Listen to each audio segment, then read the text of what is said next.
आकर बोले, पिताजी जल्दी बकरे का मांस दे दीजिए, इसे खिला दीजिए और यहाँ से जाने दीजिए। दादाजी ने सख्त स्वर में कहा, क्या तुम मेरी बात भूल गए? अगरबत्ती अभी पूरी नहीं जली है, उससे पहले बकरे का मांस नहीं देना। चाचा बोले, लेकिन उसने खुद कहा है कि मांस खाकर चली जाएगी। दादाजी ने सिर हिलाया नहीं। भूखे प्रेत की सबसे बड़ी ताकत उसका झूठ होता है। वह तुम्हें धोखा दे रहा है। दादाजी की बात पूरी भी नहीं हुई थी कि वह बूढ़ी औरत एक पल में चाचा के बिल्कुल पास पहुंच गई। वह उनके कान के पास अपना चेहरा ले जाकर डरावनी हंसी हंसते हुए फुसफुसाई, तुम्हारा बाप बहुत स्वार्थी है, उसे तुम्हारी जरा भी परवाह नहीं। उसकी बात मत मानो, वो तुम्हें मरवाना चाहता है। उसकी बात सुनते ही चाचा की आंखें एकदम खाली और बेजान हो गईं, मानो उनका होश ही छिन गया हो। वे बिना कुछ बोले मुड़कर सीधे रसोई की ओर चल पड़े। बूढ़ी औरत वहीं खड़ी रहकर डरावनी हंसी हंसती रही। हंसते हंसते उसके कंधे तक कांप रहे थे दादाजी। घबरा गए वे दौड़कर चाचा के सामने पहुंचे और उनका हाथ पकड़ लिया। बेटा होश में आओ, उस प्रेत ने तुम्हें अपने वश में कर लिया है, वो तुम्हें मरवाना चाहता है। लेकिन चाचा ने जैसे कुछ सुना ही नहीं। वे लगातार रसोई की तरफ बढ़ते रहे। दादाजी पूरी ताकत से उन्हें रोकने लगे। दादी भी मदद के लिए दौड़ी, लेकिन अचानक चाचा की ताकत कई गुना बढ़ गई। उन्होंने एक झटके में दादाजी और दादी दोनों को दूर धक्का दे दिया। चाचा रसोई में गए और उबलता हुआ बकरे का मांस बाहर उठा लाए। मांस से अभी भी भाप निकल रही थी और उसमें खून की लाल धारियां साफ दिखाई दे रही थी। पास रखी अगरबत्ती अभी आधी ही जली थी। दादाजी चिल्लाए, बेटा होश में आओ, अगरबत्ती अभी पूरी नहीं जली। लेकिन चाचा ने कोई जवाब नहीं दिया। उन्होंने दादाजी को धक्का दिया और बकरे का मांस मेज पर रख दिया। बूढ़ी औरत ने झपटा मारकर मांस उठाया और तुरंत खाने लगी। उसी क्षण आधी जल चुकी अगरबत्ती अपने आप बुझ गई। बूढ़ी औरत ने एक अजीब मुस्कान दी और मांस खाते खाते लगातार हमारी ओर घूरती रही। दादाजी अचानक चिल्लाए, जल्दी अंदर चलो। उन्होंने हम सबको पकड़कर घर के अंदर धकेल दिया और दरवाजा कसकर बंद कर दिया। उसी समय चाचा का होश वापस आया। वे घबराकर बोले, पिताजी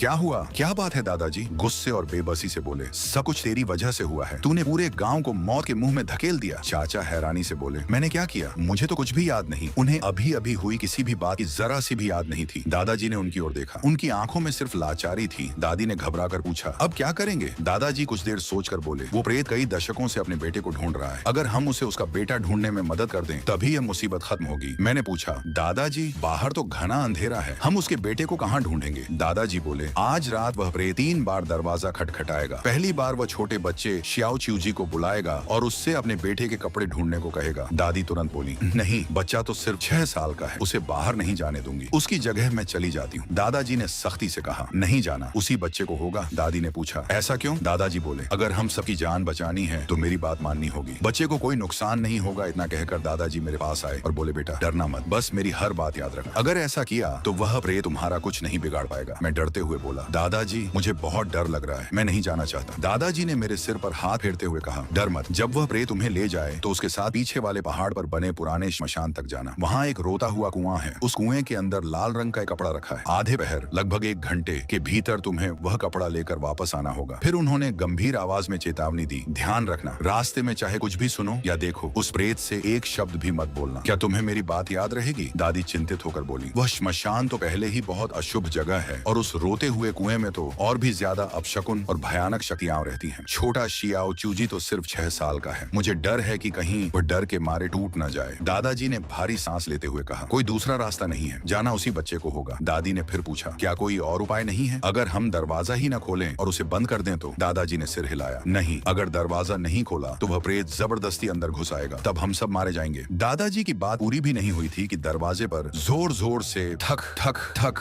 की आवाज गूंजने लगी। बाहर से बूढ़ी औरत की आवाज आई, बेटा मेरे बेटे के कपड़े खो गए हैं, मैं चाहती हूँ कि छोटा शियाओ चिऊ उन्हें ढूंढने में मेरी मदद करे। उसकी आवाज सुनते ही मेरी रीढ़ में सिहरन दौड़ गई। मैं अनजाने में 2 कदम पीछे हट गया। दादाजी ने मेरा कंधा पकड़कर कहा, डरना मत, मेरी हर बात याद रखना, उससे एक शब्द भी मत बोलना। जब तक तुम उससे बात नहीं करोगे वह तुम्हारा कुछ नहीं बिगाड़ सकेगी। कपड़े मिलते ही बिना रुके सीधे वापस लौट आना, रास्ते में कहीं मत रुकना, चाहे वह कुछ भी कहे उसकी एक भी बात मत सुनना। सब याद है? मैंने कांपती आवाज में कहा, हाँ दादाजी मुझे सब याद है। फिर उन्होंने मुझे हल्का सा धक्का देकर बाहर भेज दिया। मैंने जैसे ही सिर उठाया सामने उस बूढ़ी औरत का भयानक चेहरा दिखाई दिया। वह मेरी तरफ देखकर डरावनी मुस्कान मुस्कुरा रही थी। उसे देखते ही मेरे पैरों की ताकत जवाब दे गई और मैं धम्म से जमीन पर बैठ गया। वह मुस्कुराकर बोली, छोटे तुम्हारी उम्र कितनी है? मुझे तुरंत दादाजी की बात याद आ गई। मैंने फौरन अपना मुंह दोनों हाथों से कसकर बंद कर लिया ताकि गलती से भी कोई आवाज न निकल सकी। मैंने डर के मारे उसकी ओर दोबारा देखने की हिम्मत नहीं की। जल्दी से उठकर आंगन से बाहर चल पड़ा। वह बूढ़ी औरत मेरे बिल्कुल साथ साथ चल रही थी। उसकी आवाज अजीब, खोखली और डरावनी थी, जिसे सुनकर शरीर में सिहरन दौड़ जाती थी। वह बोली, शियाओ चिऊ